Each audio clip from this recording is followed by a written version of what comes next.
heesteedaba ereyada waxaa iska leh abwaan jaamac laxankan waxaa iska leh xamse qurus muusigana macalin kooxda amsaliya aad iyo aad baad umahadsan tahay dad badan oo xamiistayaal oo fanaaniina ah oo goobta kusii dhageysta kala baxaya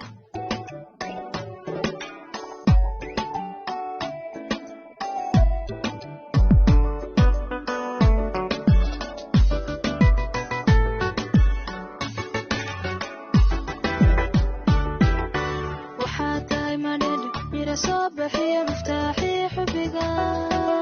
ملامتي عشقك وغنيرك ومير لابوك لدي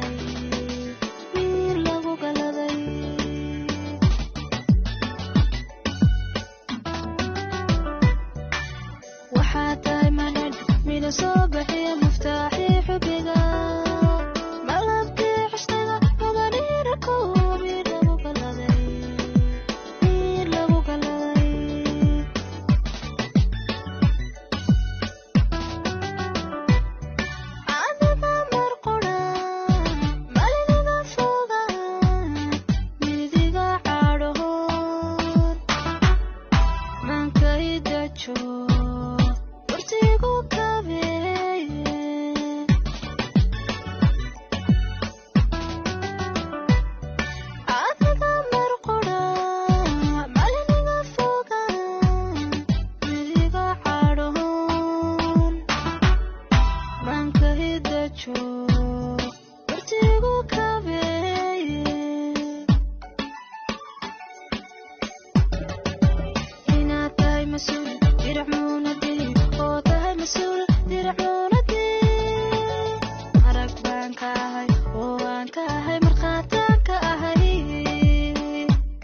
Arag baan ka ahay oo aan ka ahay